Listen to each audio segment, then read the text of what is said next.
Faut-il investir dans Interparfums US? C'est la question qui m'a été posée par un abonné que je salue au passage. Activez la cloche et abonnez-vous si ce n'est pas déjà fait. On commence tout de suite avec le cours de Interparfums US, qui est en fait la maison mère d'Interparfums cotée en France. Donc les deux ont été fondés au même moment par par les mêmes fondateurs. Donc on est sur la maison mère. Ici, on voit que le cours de l'action plafonne depuis 2023. Ça a bien décroché début 2025. Là, ça se rattrape bien. C'est pas mal, donc je pense qu'il y a eu une bonne publication pour que ça se rattrape aussi bien. Est-ce qu'on va aller enfin dépasser ce plus haut? On va regarder, on va estimer ça. La croissance du chiffre d'affaires, on est sur 12,4 en médiane sur 10 ans. Très bien, très bonne croissance. Ça a bien sûr galéré sur cette période, on sait pourquoi, 2020-2021. Fort rattrapage derrière.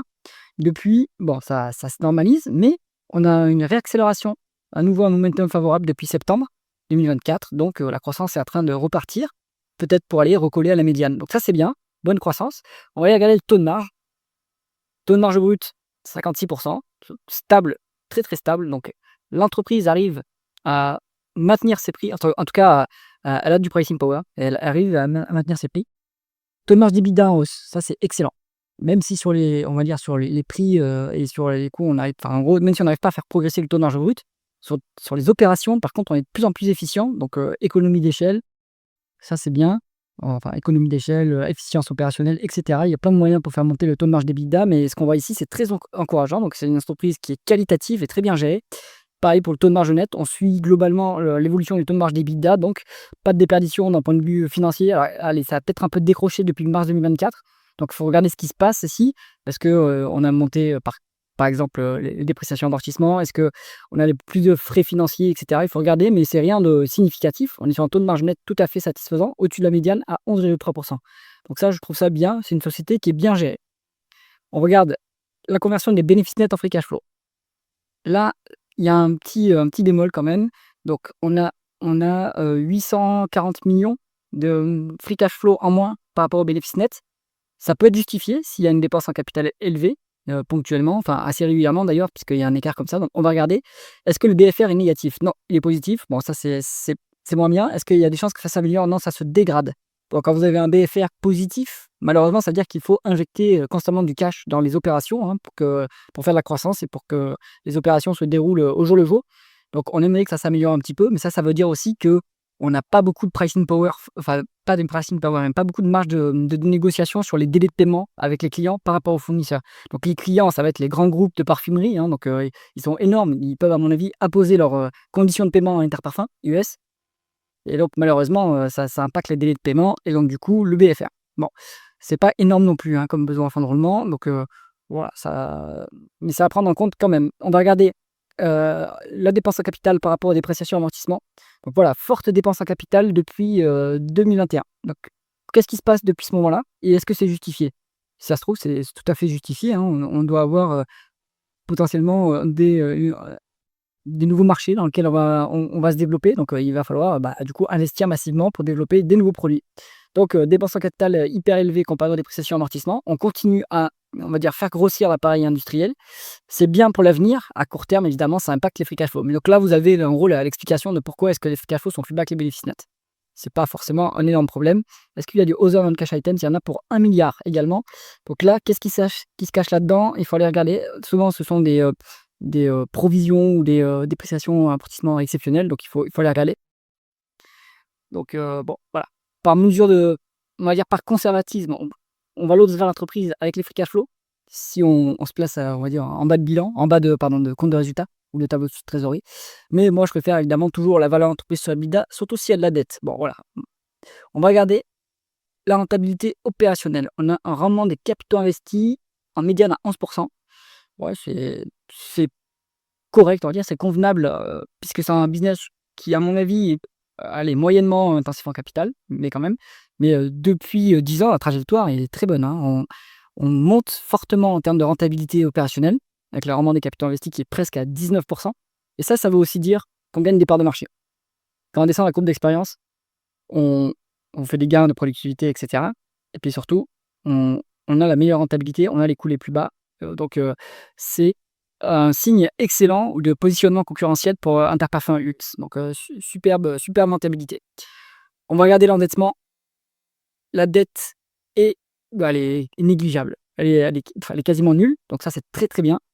Est-ce que le management, est-ce que la société est généreuse avec les actionnaires? On va regarder. Donc on a un dividende de 98 millions de versés.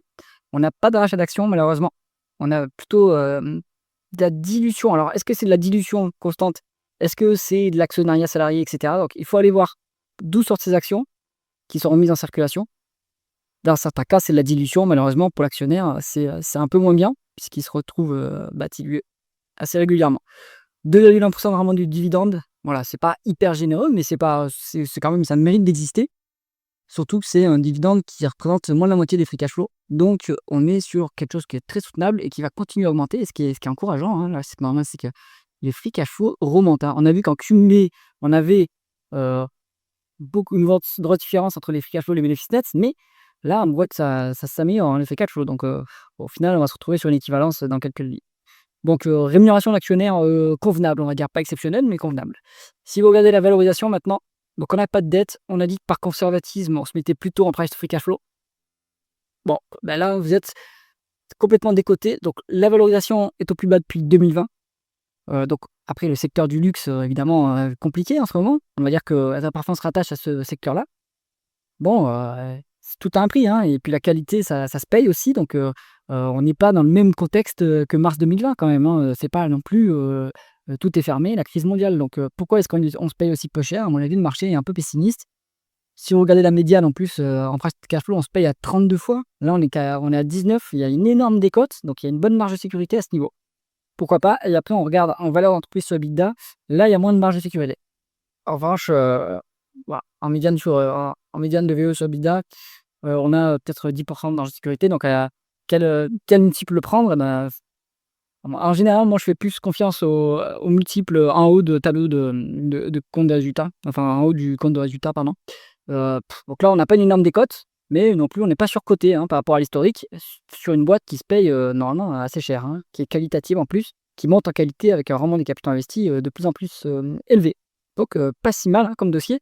Décote sur actifs tangibles, non, pas du tout. Hop.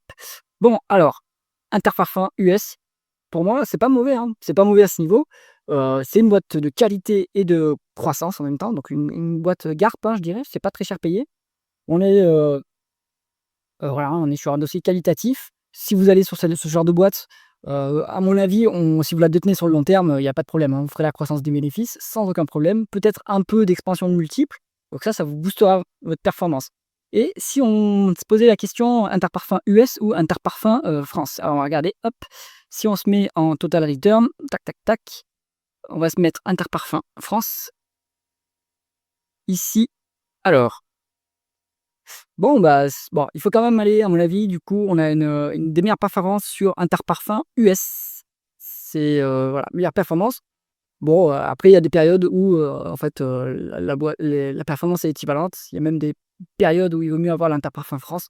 Donc, oui, en fait, ça va dépendre de la cyclicité des marchés, hein. Quel marché va être plus cher ou moins cher que l'autre, hein, entre l'Europe et les États-Unis. En ce moment, c'est plutôt l'Europe qui a des flux entrants et un peu moins les États-Unis qui ont des flux sortants. Donc voilà, ça fait monter un peu les multiples. Mais j'ai envie de dire que globalement, en fait, l'un ou l'autre, vous allez avoir les mêmes performances.